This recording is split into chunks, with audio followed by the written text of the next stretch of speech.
Hi dear student, class BA part third year geography of India, जो हमारा topic चल रहा है क्लाइमेट, जलवायु।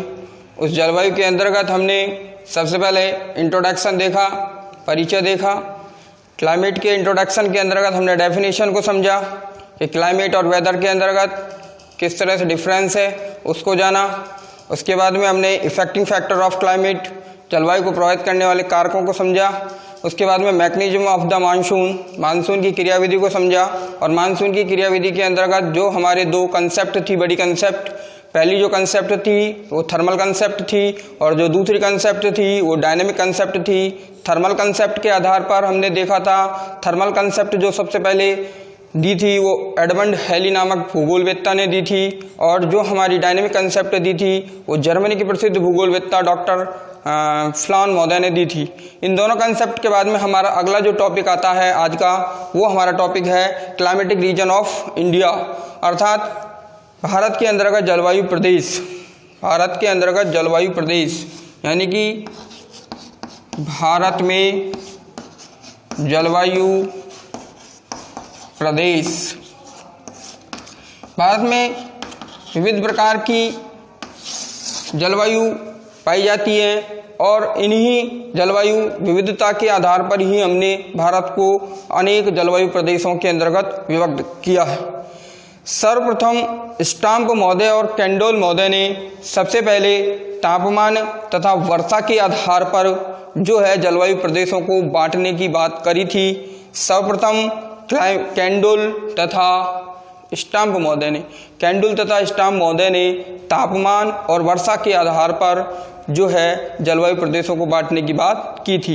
इन्होंने भारत को दो भागों के अंतर्गत बांटा, एक शीतोष्ण कटिबंधीय तथा दूसरा उष्ण कटिबंधीय। तो देखिए, सबसे पहले की अगर हम बात करते हैं तो स्टाम्प और कैंड्यूल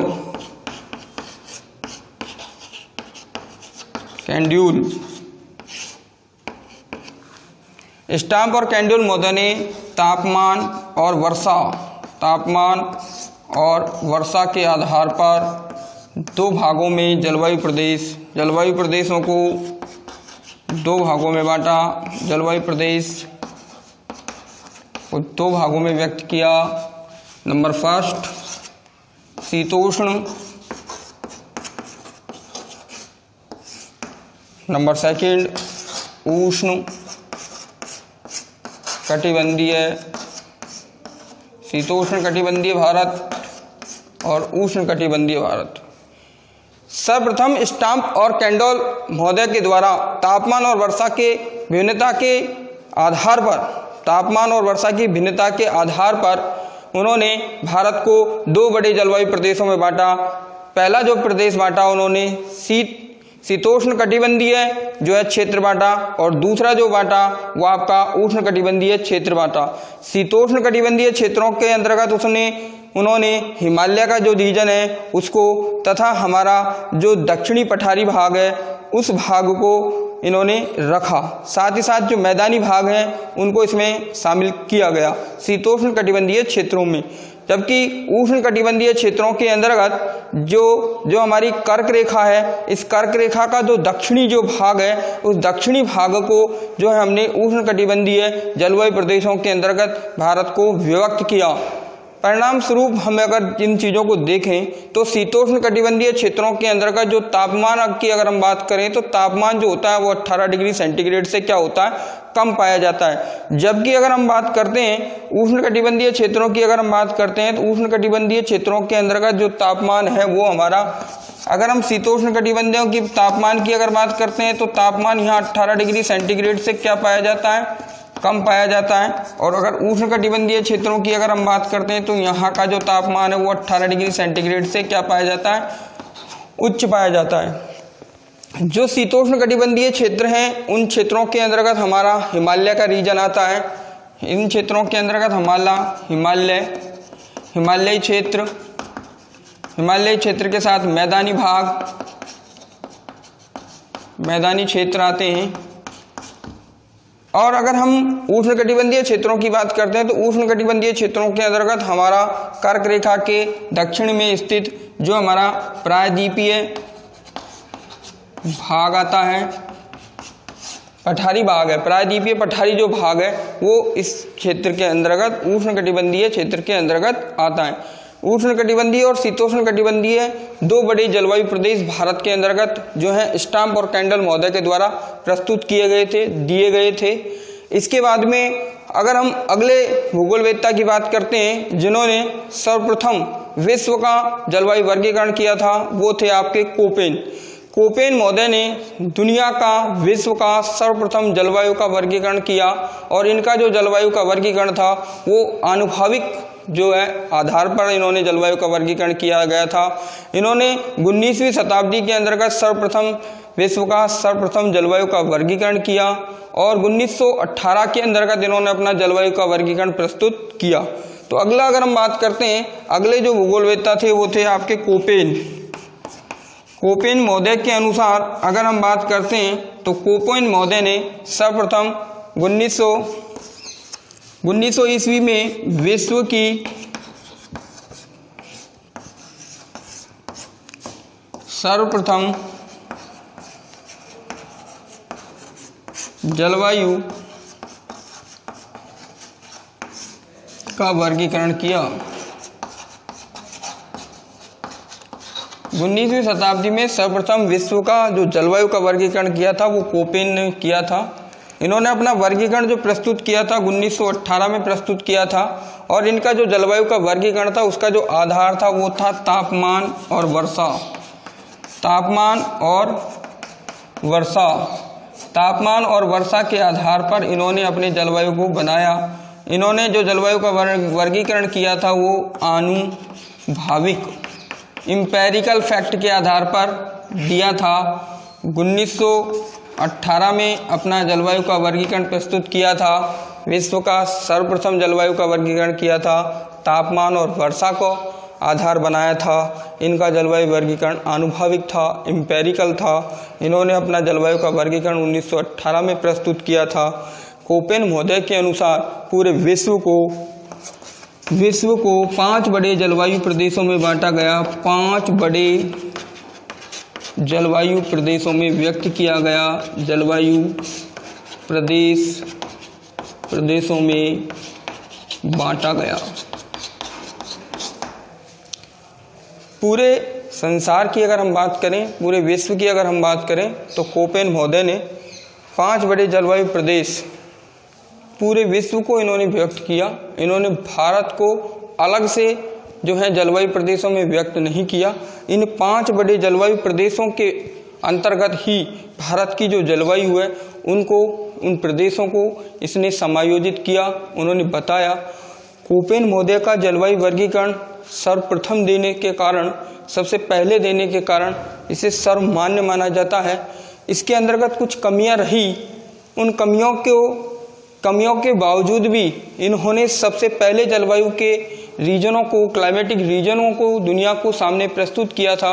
इसलिए इनका जलवायु का वर्गीकरण जो है मान्य माना गया, इसको वरीयता दी जाती है। तो कोपेन महोदय ने भारत की अगर जलवायु की अगर हम बात करें तो किस तरह से उन्होंने 5 बड़े भागों को व्यक्त किया था। तो सबसे पहले हम विश्व के 5 बड़े जलवायु प्रदेशों का थोड़ा सा प्रकाश डालते हैं, अध्ययन देखते हैं, फिर जाके हम भारत की अगर हम बात करेंगे तो सबसे पहले हम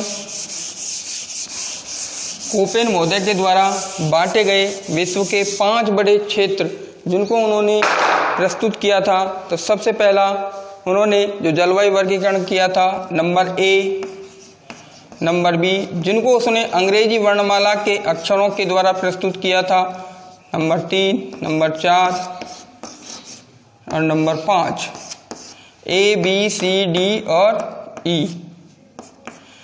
इन्होंने अपना जो जलवायु का वर्गीकरण किया था जिनमें 5 बड़े भाग बांटे थे, ए, बी, सी, डी।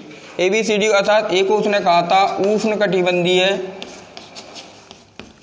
आर्द्र जलवायु प्रदेश,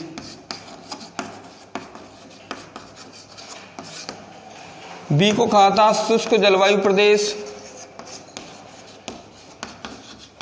सी को कहा था शीतोष्ण जलवायु प्रदेश, उष्ण शीतोष्ण जलवायु प्रदेश। सी को कहा था उष्ण शीतोष्ण जलवायु प्रदेश।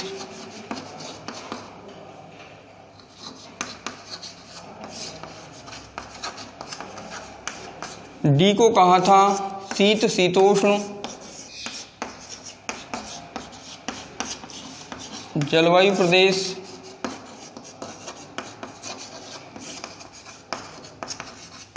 और ई को कहा था ध्रुवीय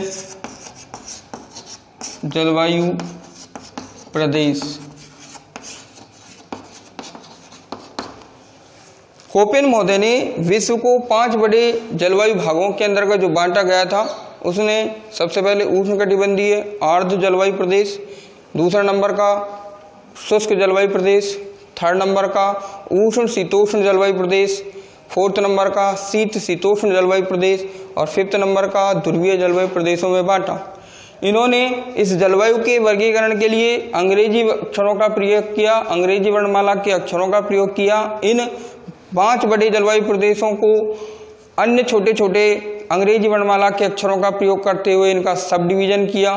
और इन्होंने जो है इनका सब डिवीजन किन अक्षरों के आधार पर किया, जिसमें से स्मॉल एम मानसूनी जलवायु के रूप में जाना जाता है, डब्लू का मतलब शुष्क जलवायु या मरुस्थलीय दशाओं के नाम से जाना जाता है, कैपिटल एस का मतलब अर्ध शुष्क अवस्थाएं या स्टेपी जलवायु के नाम से जानी जाती हैं।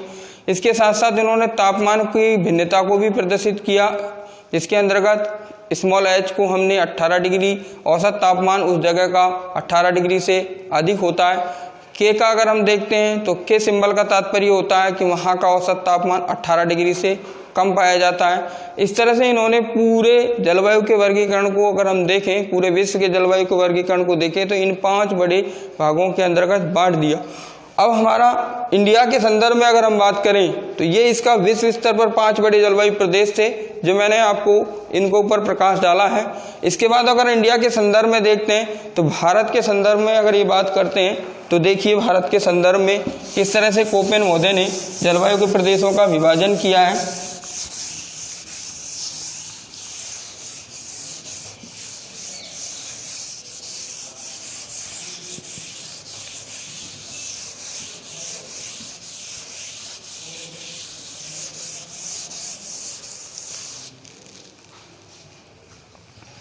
भारत कोपेन के द्वारा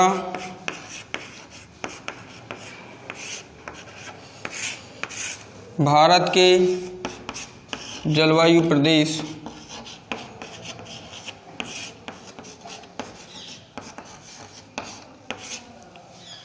कोपेन महोदय ने 8 और 9 भागों को जो है भारत के अंतर्गत जलवायु प्रदेशों के रूप में विभक्त किया है। इन्होंने भारत के अगर हम मैप पे अगर दृष्टि डालते हैं तो भारत के मैप पे जो हमारे तापमान और वर्षा के आधार पर जो भिन्नताएं होती हैं, उस आधार पर भारत के अंतर्गत लगभग 8 या 9 जलवायु प्रदेश भारत के अंतर्गत बताए हैं। उनको अगर हम एक एक की अगर हम बात करते हैं तो सबसे पहले उन्होंने बताया AMW। इसका तात्पर्य होता है उष्ण कटिबंधीय मानसूनी जलवायु प्रदेश, उष्ण कटिबंधीय मानसूनी जलवायु प्रदेश, जिसमें अगर हम दशाओं की अगर हम बात करते हैं तो इसकी दशाएं जो हैं उसमें ये W का मतलब होता है विंटर। विंटर का तात्पर्य होता है शीतकाल शुष्क, शीतकाल शुष्क। इस प्रकार की अगर हम दशाओं की अगर हम बात करते हैं तो इस प्रकार की दशाएं जो भारत के अंतर्गत उष्णकटिबंधीय क्षेत्रों के अंतर्गत उष्णकटिबंधीय मानसूनी जलवायु प्रदेश, जिसमें शीतकाल शुष्क पाया जाता है। नंबर दूसरे प्रदेश की अगर हम बात करते हैं तो हमारा दूसरा प्रदेश आता है AW का तात्पर्य उष्णकटिबंधीय जलवायु प्रदेश,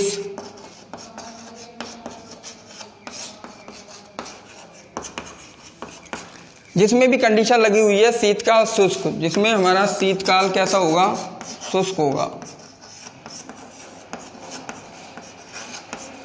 जो हमारा तीसरा जो भारत का जलवायु प्रदेश है वो है हमारा ए और एस प्रकार का, ए और एस। ए एस जलवायु प्रदेश का मतलब हुआ उष्णकटिबंधीय, उष्णकटिबंधीय जलवायु प्रदेश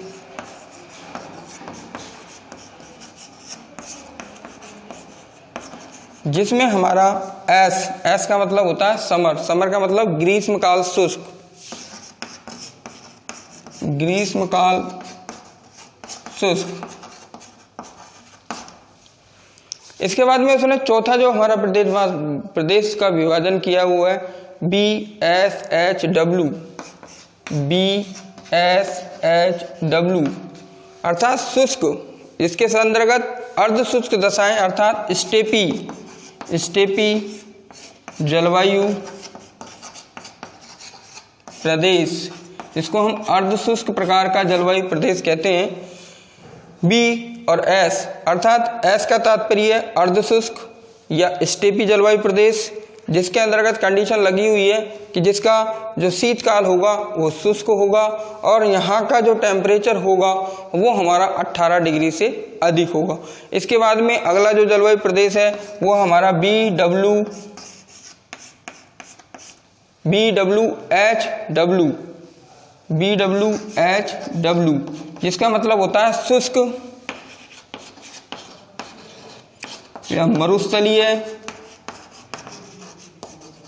जलवायु प्रदेश।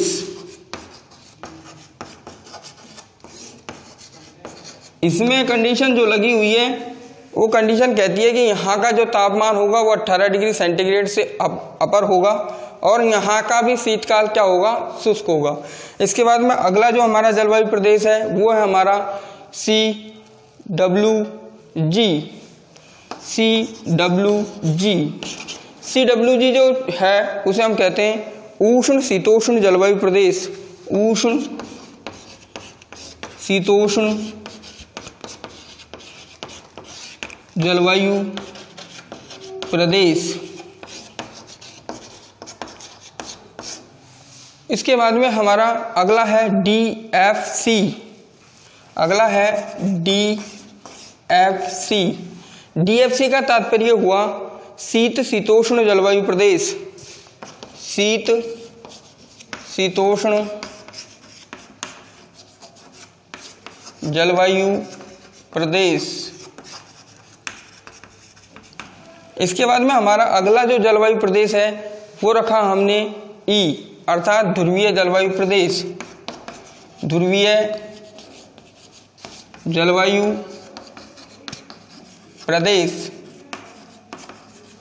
और इसके बाद में हमने अगला जलवायु रखा ET अर्थात टुंड्रा जलवायु प्रदेश। इस तरह से कोपेन महोदय ने भारत के अंतर्गत इन जलवायु प्रदेशों के अंतर्गत पूरे भारत का जो है इन्होंने विभाजन किया है। इन्होंने भारत को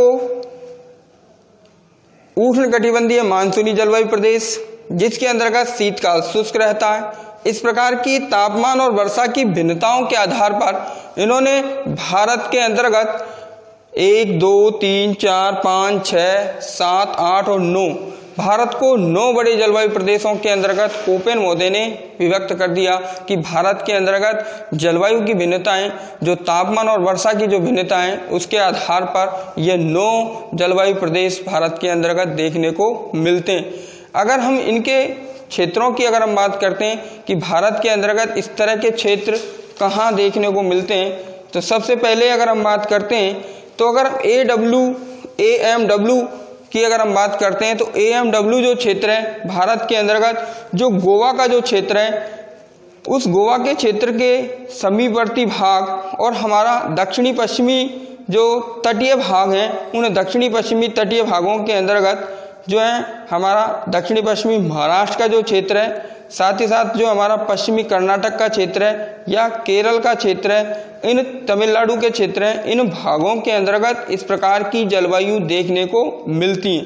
अगर हम बात करते हैं हमारे ए और एस जलवायु प्रदेश की, ए और डब्ल्यू जलवायु प्रदेश की बात करते हैं, ए और डब्ल्यू जलवायु जो प्रदेश हैं वो हमारे कर्क रेखा के या कर्क जो व्रत है हमारा उसके नीचे वाले भाग अर्थात जो हमारा दक्षिणी प्रायद्वीपीय पठारी जो भाग है वो दक्षिणी प्रायद्वीपीय पठारी भाग के अंतर्गत इस प्रकार की जलवायु देखने को मिलती है, जिसका विस्तार जो अगर हम बात करें तो उसका विस्तार महाराष्ट्र के अंतर्गत, आपके महाराष्ट्र के बाद में तेलंगाना के अंतर्गत, झारखंड के अंतर्गत, छत्तीसगढ़ के अंतर्गत, साथ ही साथ में आपके तमिलनाडु का उत्तरी और पश्चिमी हिस्सा, साथ ही साथ में आपका छत्तीसगढ़, उड़ीसा और एमपी का दक्षिणी हिस्सा, इस प्रकार की जलवायु प्रदेशों के अंतर्गत रखे गए हैं। इसके बाद में एडब्ल्यू अर्थात उष्णकटिबंधीय जलवायु प्रदेश, जिसमें ग्रीष्मकाल शुष्क होता है, इस प्रकार की जो दशाएं हैं वो हमारे तमिलनाडु के तटीय भागों के अंतर्गत या तमिलनाडु राज्य के अंतर्गत इस प्रकार की जलवायु दशाएं देखने को मिलती हैं। इसके बाद में BSW अर्थात स्टेपी जलवायु प्रदेश, स्टेपी जलवायु जो प्रदेश हैं वो हमारे स्टेपी या अर्ध शुष्क जलवायु प्रदेश हैं, जो हमारे दक्षिणी पश्चिमी गुजरात का जो क्षेत्र है, दक्षिणी पश्चिमी गुजरात के बाद में पश्चिमी जो राजस्थान का क्षेत्र है और पंजाब का क्षेत्र है या राजस्थान के जो अरावली पर्वतमाला का जो क्षेत्र है, उन क्षेत्रों के अंतर्गत इस प्रकार की अर्ध शुष्क जलवायु प्रदेशों की दशाएं देखने को मिलती हैं। इसके बाद में BWHW की अगर हम बात करते हैं अर्थात मरुस्थलीय जलवायु प्रदेशों की बात करते हैं, तो मरुस्थलीय जलवायु प्रदेशों का विस्तार हमारे पश्चिमी थार के मरुस्थल, राजस्थान में स्थित पश्चिमी जो थार का मरुस्थल है उसके अंतर्गत इस प्रकार की जलवायु दशाएं देखने को मिलती हैं। अगर इसके बाद में हम CWG की बात करते हैं, उष्ण शीतोष्ण जलवायु प्रदेश की बात करते हैं, तो इस प्रदेश का विस्तार भारत के जो मैदानी जो भाग हैं, जो गंगा के मैदानी जो भाग हैं, उन गंगा के मैदानी भागों के अंतर्गत इस प्रकार की उष्ण शीतोष्ण जलवायु दशाएं देखने को मिलती हैं। इसके बाद में अगर हम DFC अर्थात शीत शीतोष्ण जलवायु प्रदेश की बात करते हैं, तो भारत के अंतर्गत इस प्रकार की जो जलवायु है वो हमारे उत्तर पूर्वी राज्य जिसके अंतर्गत अरुणाचल प्रदेश आता है, उनके अंतर्गत इस प्रकार की जलवायु प्रदेशों की दशाएं अरुणाचल प्रदेश में देखने को मिलती हैं।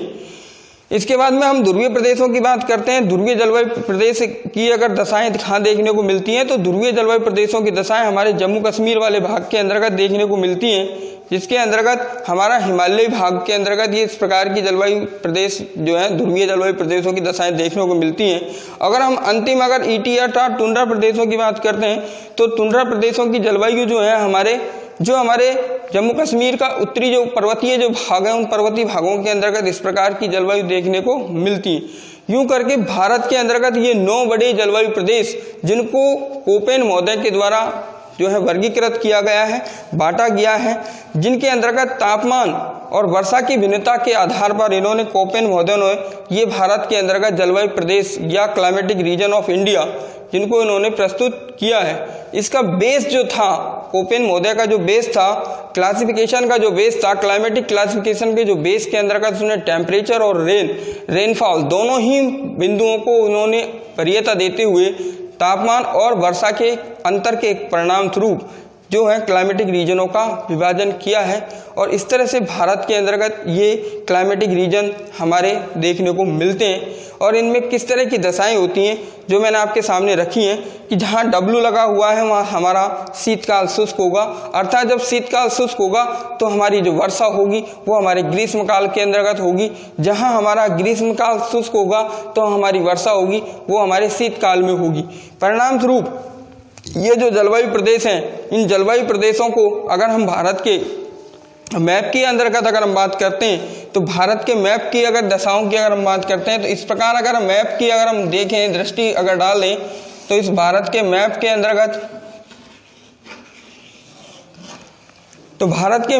अंतर्गत अगर दृष्टि डाल के देखते हैं, तो भारत के मैप में ये हमारा जलवायु प्रदेश जो हमारा ई जलवायु प्रदेश के नाम से जाना जाता है, ये हमारा DFC के नाम से जाना जाता है, और ये हमारा राजस्थान का पश्चिमी हिस्सा हमारा BWHW के नाम से जाना जाता है। इसी के नीचे वाला जो हिस्सा है वो हमारा BSHW के नाम से जाना जाता है। इसी के अगर हम बात करते हैं तो इस तरह से ये पूरा का पूरा हिस्सा हमारा CWG के नाम से जाना जाता है। अगर उत्तर की बात करते हैं तो ये हमारे हिमालयी क्षेत्र में E और T जलवायु प्रदेश देखने को मिलता है। अगर हम यहाँ इसके छोर की बात करते हैं, इसके पश्चिमी तट की बात करते हैं, तो यहाँ हमारा AMW जलवायु प्रदेश देखने को मिलता है। अगर हम इसकी तटीय भाग की बात करते हैं तो AS जलवायु प्रदेश मिलता है और बीच में हमारा AW जलवायु प्रदेश मिलता है। अगर मैप के आधार पर अगर हम देखें तो इन मैप के आधार पर हमने इन मैप्स के आधार पर ये देख सकते हैं कि किस तरह से भारत के अंतर्गत ये जलवायु प्रदेश जो है विभक्त हुए हैं, बटे हुए हैं, कहाँ कहाँ इन जलवायु प्रदेशों का विस्तार है और इसमें किस प्रकार का वेरिएशन है टेम्परेचर और रेनफॉल के अंतर्गत। एक बार वापस इनको देख लेते हैं कि कोपेन महोदय ने भारत के अंतर्गत जो जलवायु प्रदेश जो विभक्त किए हैं, उन जलवायु प्रदेशों की अगर हम बात कर रहे हैं तो उष्णकटिबंधीय मानसूनी जलवायु प्रदेश जिसमें हमारा शीतकाल शुष्क होगा, जिसके अगर हम विस्तार की बात करते हैं तो जिसका विस्तार हमारा पूरा का पूरा गोवा के तटीय भाग, उसके साथ ही साथ हमारा कर्नाटक का पश्चिमी भाग, केरल का पश्चिमी भाग और तमिलनाडु का पश्चिमी भागों के अंतर्गत इस प्रकार की जलवायु दशाएं देखने को मिलती है। जहाँ शीतकाल शुष्क रहता है तो यहाँ ग्रीष्मकाल के अंतर्गत सबसे ज़्यादा वर्षा होती है। अगर हम बात करते हैं A और W की बात करते हैं तो यह हमारे कर्क रेखा के अर्थात जो हमारा पठारीय जो भाग है उस पठारी भागों के अंतर्गत इस प्रकार की दशाएं देखने को मिलती हैं, जिसमें महाराष्ट्र का दक्षिणी हिस्सा आ जाता है, MP का दक्षिणी हिस्सा आ जाता है, छत्तीसगढ़ आ जाता है, झारखंड आ जाता है, उड़ीसा का हिस्सा आ जाता है, तेलंगाना आ जाता है। ये सारा का सारा जो है हमारा उष्णकटिबंधीय जलवायु प्रदेश, जहाँ हमारा शीतकाल शुष्क होता है, यहाँ हमारे ग्रीष्मकाल में वर्षा होती है।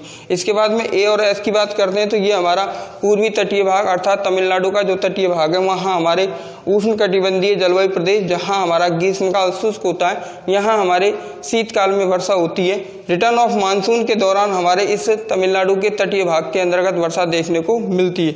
अगर हम बात करते हैं BSHW की अर्थात यहाँ अर्ध शुष्क या स्टेपी प्रकार की जलवायु की बात करते हैं तो अर्ध शुष्क और स्टेपी जलवायु जो प्रदेश है वो हमारे अरावली पर्वतीय जो राजस्थान का अरावली पर्वतीय जो भाग है वहाँ पाया जाता है। उसके अलावा हमारे कुछ B और SH प्रकार की जलवायु प्रदेश जो हमारे AMW जलवायु प्रदेश उसके समीपवर्ती भाग जो हमारा पूरा का पूरा कर्नाटक और तमिलनाडु के जो पर्वतीय भाग हैं उन पर्वतीय भागों के अंतर्गत भी BSHW प्रकार की जलवायु प्रदेश देखने को मिलते हैं। इसके अलावा BWHW का अगर हम बात करते हैं अर्थात शुष्क या मरुस्थलीय जलवायु प्रदेशों की अगर विस्तार से अगर हम बात करते हैं तो इनका विस्तार हमारे राजस्थान के पश्चिमी थार के मरुस्थल के अंतर्गत इस प्रकार की जलवायु दशाएं देखने को मिलती हैं। CWG की बात करते हैं तो CWG अर्थात उष्ण शीतोष्ण जलवायु प्रदेशों की बात करते हैं तो ये हमारे मैदानी भाग, गंगा के मैदानी भागों के अंतर्गत और उत्तर पूर्वी भारत के प्रदेशों के अंतर्गत राज्यों के अंतर्गत इस प्रकार की CWG जलवायु देखने को मिलती है। अगर हम शीत शीतोष्ण अर्थात DFC जलवायु प्रदेश की बात करते हैं तो ये हमारे उत्तर पूर्वी अरुणाचल प्रदेश के अंतर्गत देखने को मिलती हैं जलवायु प्रदेश। अगर हम E की बात करते हैं तो ये ध्रुवीय जलवायु प्रदेशों की जो दशाएं हैं वो हमारे जम्मू कश्मीर राज्य में देखने को मिलती हैं। और E और T की बात करते हैं तो ये हमारे जम्मू कश्मीर भाग हिमालयी जो क्षेत्र हैं उन क्षेत्रों के अंतर्गत टुंड्रा प्रकार की जलवायु देखने को पाई जाती है। ओवरऑल अगर हम देखें तो कोपेन महोदय के द्वारा जो सबसे पहले जिन्होंने 19वीं शताब्दी में सबसे पहले जलवायु का विश्व में सर्वप्रथम वर्गीकरण किया था और जिसका आधार जो तापमान और वर्षा को बनाया था, उसी आधार पर उन्होंने भारत के अंतर्गत ये 9 बड़े रीजन, क्लाइमेटिक रीजन, उनके अंतर्गत भारत की जो जलवायु है उसको प्रदेशों को व्यक्त किया है, बांटा गया है। इसकी कमी ये रही कि इन्होंने वायु दाब पर, आर्द्रता पर, साथ ही साथ स्थल के प्रतिरूपों पर, जल और स्थलीय भागों पर जो है ध्यान नहीं दिया। इसलिए ये जो इनकी कमी जो थी ये इसकी आलोचना की शिकार बनी। इन्होंने केवल मात्र अपने जलवायु के वर्गीकरण में और जलवायु प्रदेशों के विभाजन में तापमान और वर्षा को ही सबसे ज़्यादा महत्वता दी, ना इन्होंने हमारे एयर प्रेशर को महत्वता दी, ना ह्यूमिडिटी को महत्वता दी, ना हमारे यहाँ के स्थल के प्रतिरूप या ना इन्होंने स्थलीय तथा जलीय भागों को जो है ज़्यादा महत्वता दी अपने वर्गीकरण में। परिणाम स्वरूप ये कोपेन महोदय की आलोचना रही, कोपेन महोदय की कमी रही जिनकी आलोचनाएं हुई।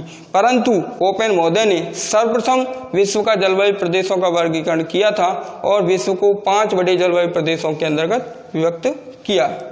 तो ओवरऑल हमने आज सबसे जो है पहले कोपेन महोदय के द्वारा भारत के अंतर्गत कुल कितने जलवायु प्रदेश बांटे गए हैं और उनका विस्तार विथ मैप के साथ देखा है। धन्यवाद।